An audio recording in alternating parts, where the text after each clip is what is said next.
This exercise is the 90-90 hip lift with a right arm reach and a left hip shift. So what I've got for this exercise, I have a towel roll to go underneath my neck.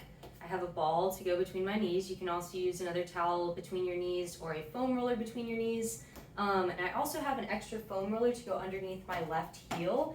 That is to give me even more feedback about shifting into my left side. So here's what the setup is going to look like. I'm going to lie down on my back. Hips and knees are going to be at a 90-degree position each, and my feet are going to be flat against the wall here.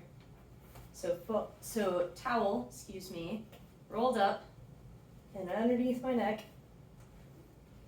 ball between my knees, hips about at 90 degrees, and I'm going to scoop down a touch more, knees about at 90 degrees, and I want to feel my feet flat on the wall, and I want an awareness of my left heel, so that's why that foam roller is there.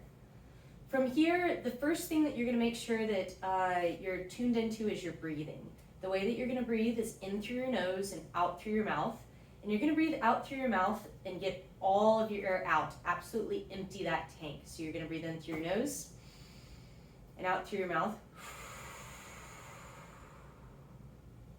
The way that your PT told you to breathe is what you're going to follow. They might have told you to breathe out like you're breathing through a straw. They might have told you to breathe out like you're fogging a mirror. You're going to follow what your PT told you to do.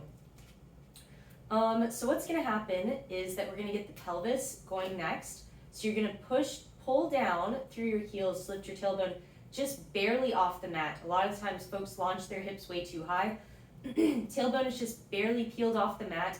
If I had a low belt on, my belt would just barely be off the table or maybe still even on the table. From here, you should feel your hamstrings and you should feel your heel, especially that left heel connected to the wall. We're going to get the hip shift next, so you're going to shift one knee up towards the ceiling, that right knee up towards the ceiling, and the left knee back. And what I want you to make sure here is that your kneecap stays pointed straight up towards the ceiling. So no windshield wiper knees, kneecaps are straight up. And I can feel my left hamstring even more now and my left inner thigh. And I can feel my left heel. From here, arm is going to come up towards the ceiling. And as I breathe in, I'm going to stay exactly where I am. As I breathe out, I'm going to reach up just a little bit towards the ceiling. Same thing.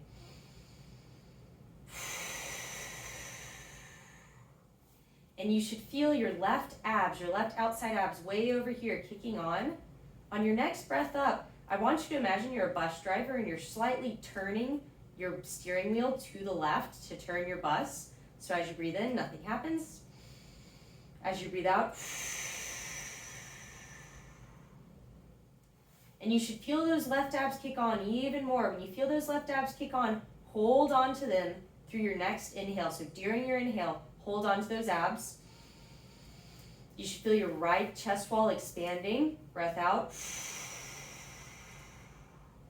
I like having folks put their left hand on their abs so they can feel what's going on.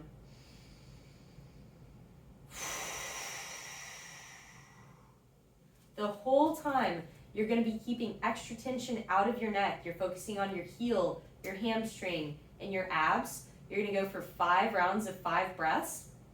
If you start to get tired and feel other muscles kicking in, you're likely compensating, and that means it's time to take a rest sooner.